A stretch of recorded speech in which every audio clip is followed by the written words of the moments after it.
Good morning. It is Friday. You ain't got no job. You ain't got no responsibilities. That's not true.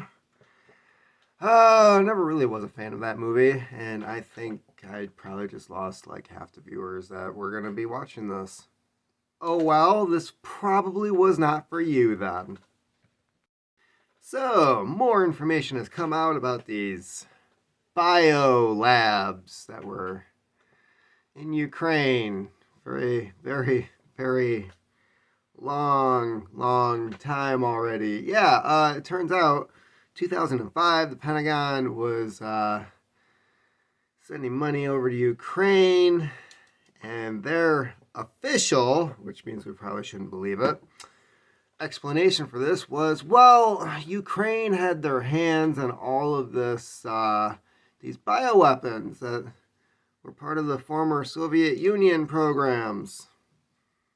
You know, like the ones I talked about before.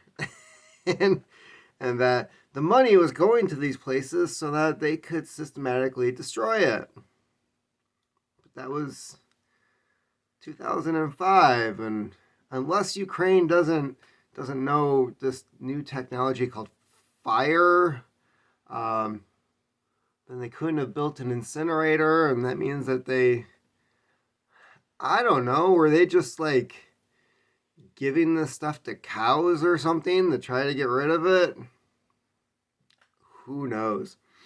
But anyways, they had 17 years to get rid of this stuff.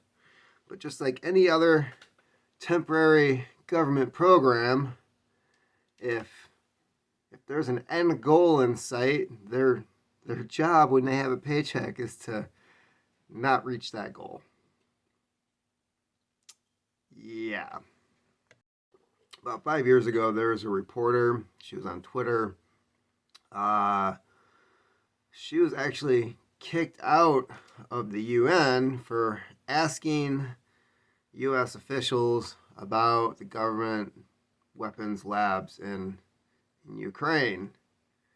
And she was smeared as saying it was fake news and that she didn't know what she was talking about and yada, yada, yada. Okay, this is a chick that was way ahead of her time. Like, this wasn't some Alex Jones, like, 6 weeks later. Oh, he's right again. Oh, no. She was 5 years ahead of the curve. And, let's get back to the official excuses for what was happening. 2020, the White House decided that they were going to release a statement as to the official standing of these weapons labs, and they said that they were designed for making vaccines for viruses that could potentially be released. Okay, so that means you're still producing viruses that you think are going to somehow exist in nature, but then again, there's that problem of like, you built it in the lab, it's not being produced in nature. Therefore, the odds of this thing from the lab showing up naturally in the outside world is fucking zero. Yeah. Kind of like COVID. The experts who looked at the COVID virus were like, yeah, this penguin having sex with a bat and some type of weird wet market orgy. The bats, they'd have to fly in, you know, after they got the party invitation. They live like 1,500 miles away from the wet market. So how did they get there? Yeah. So we've got this chick who goes before Congress, and she just kind of casually says like, yeah, we have weapons labs in Ukraine, and you know, we should be very, very fearful that Russia gets their hands on their old stuff that they probably already have stockpiled in their own country. Unless they ran out. I mean, they've been, yeah. Why would they need this stuff that's in this lab unless it's completely not something that they would have in their own labs, right? So I love how none of these organizations can get their crap together in order to form like one solid story when it comes to what the hell are we doing in Ukraine? They're not a member of NATO. They're technically not an ally. They're one of the poorest countries in Europe. They sit on Russia's border. They have this horrible history of being starved to death when communists come into power. So yeah, we're just gonna Obama. that's what the documents say. Obama started getting these things up and running for good, and yeah. So the Pentagon's like, we're destroying stuff, but they don't know how to destroy anything over 17 years. Then the White House is like, oh, they're producing vaccines, and somebody else is like, well, we can't let the Russians get a hold of non-threatening, non-dangerous vaccine-producing labs. Oh no! What could possibly happen? People might have their lives saved. I wish it was the case that the more they lie, the less we trust them, but people are dumb. And I don't know how they continue on with this like blindfold effect of like, no, I don't remember that happening. No, I didn't see them do this. No, they weren't wrong about 99% of the shit that they say. Yeah, and then skipping past the bioweapons lab, we've got the official number of 7.9% for inflation right now, except now they're trying to use new metrics. But if you went by the old 1970s, 1980s metrics, we are way past 7.9%. I don't know of anyone who gets a raise more than at 7.9 or more than 7.9%.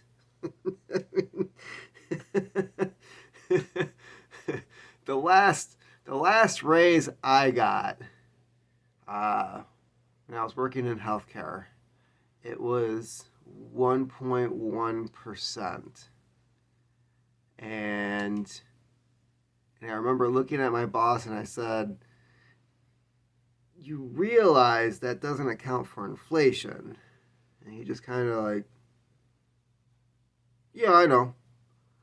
And I was like, so what you're telling me is next year under this raise, I'm making less money. And he was like, whoa.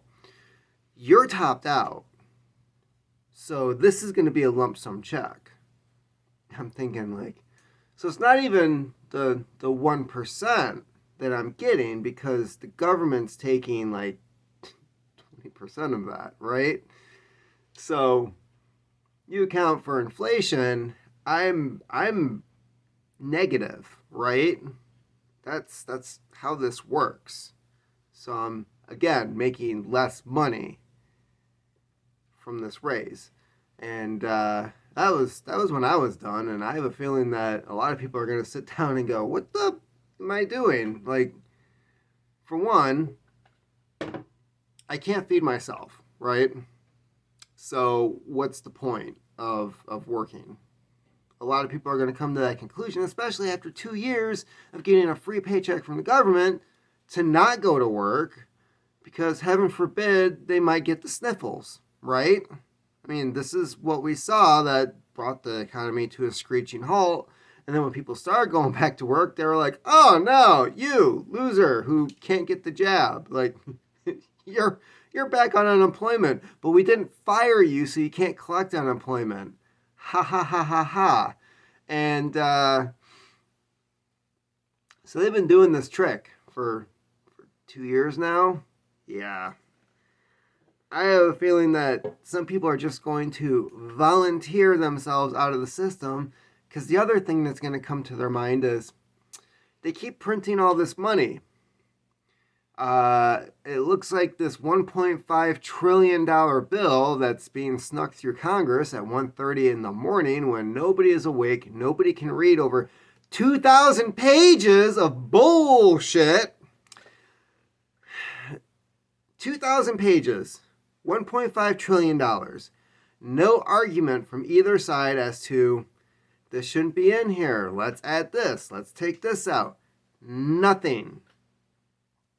Then there's the, $430 billion that's in there that it doesn't have any direction towards it. It's basically, if you look at the name of it, members of Congress get a certain amount and they're able to dish it out how they like. I seem to remember that happening before in 2008, maybe 2009. I seem to remember some other group coming up with a piece of paper that said, we need this much money. You can't tell us how to spend it. We can't be prosecuted. You can't ask for it back. And you should thank us for saving America or some shit like that, right? I'm feeling they learned this trick from someone else. And this, I'm going to call it a disease or a mental disorder, is now spreading. So yeah, they think that they can just... Oh, and they gave themselves a raise. That was the other thing. I think it was like somewhere around 20%. A 20% pay increase when inflation is 7.9. I'm just going to go to my boss and say I vote myself a raise. And then you have Janet Yellen, who's ahead of the Federal Reserve, and she's saying she doesn't see a recession in the future, and in the same press conference states that we're going to continue to see rising inflation all year long, which means the Federal Reserve has no way of countering it, except for raising interest rates, which is usually traditionally the way that you would counter inflation. You raise interest rates. But if they do that, that $30 trillion comes due, and Congress, we're fucked. We are so fucked. They keep printing money. They're not paying the debt. I would almost be happier if they were taking that $1.5 trillion and all of it was just going towards that $30 trillion. I'd almost be fine with that. At least it's doing something. But from what I can tell, the spending bill that they just passed is 100% bullshit. Okay? They even have money going to Ukraine. They can't find any money to, I don't know, fix the border, but we're fixing the border between Poland and Ukraine. Ugh. I'm proposing a bill. This is just me talking. Like if I was a member of Congress, I would propose a bill to assign a time period for certain jobs. You have X amount of time to do this job. Your job is to perform this job, right? Be like, if you hire somebody to put a roof on your house, okay? Now, if you're paying these people hourly instead of by the job, it is to their benefit to work slow, to not be able to find materials in a timely manner, maybe perhaps not even get the job done, right? They could just sit up there smoking a cigarette, and you go out there and then they start hammering away and they're like, I'm working on it. Meanwhile, 2 hours just went by. You're paying them $20 an hour. They just made $40 smoking cigarettes because the contract states I get paid by the hour. What if we change that? What if, right, just me going crazy here, what if We had these contracts where we're like, yeah, we're going to give you $20 million in 2005, right? And we say, hey, you have this stuff in storage left over from the other bad guys, right? We're going to give you $20 million to get rid of this. You have until 2006 to get rid of it, okay? If it's not gone by 2006, you don't get the $20 million. You don't, because what I'm hearing is that in 2005 they were supposed to get rid of this stuff that we're now like going into World War III over. and over the years we just kept giving Ukraine money, and they're like, no, we are getting rid of it. We just need more money. You know, it's we have these vials on ice. Okay, we have to pay money to keep it on ice until it go in the fire. And the fire is expensive. We need more money for the ice and the fire. And the Pentagon and our federal government is run by a bunch of morons who don't care about wasting your money. It's not their money, it's your money. And when it's not their money, they don't give a shit. They do not give a shit because they can always get more, right? It's like the mob. It's just the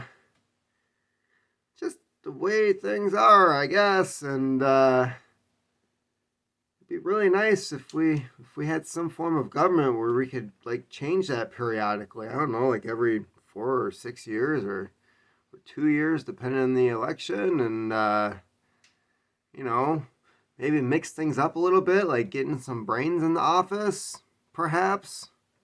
Be nice. So yeah, maybe we should put a time limit as to when certain jobs are expected to be done. I mean, Department of Homeland Security, right? Is the Homeland secure? Doesn't look like it. How much shit has happened under their watch? We have the CIA, the FBI, the Department of Homeland Security. We have the federal police, right? Which I'm guessing is now like the DC police, who's got offices everywhere in the United States now. Funny how that is. Their job is to secure DC, the capital, but now they have offices all over the place. You've got state police, county police, city police, township police. Your really, really small time local police. And yeah, shit's still happening. Weird. I just but hey, you know, if they actually prevented crime or solved missing person cases or the 80% of murders that go unsolved, actually I think it's higher than that. You know, if they were doing their jobs, they'd be out of business. It's not like crime is always happening or anything. So yeah, I'm thinking there's just certain jobs that should have a time limit, and if you can't do the job in that certain amount of time, then vamonos, no paycheck for you, and we'll hire somebody who can. How's that? And that note, keep on typing.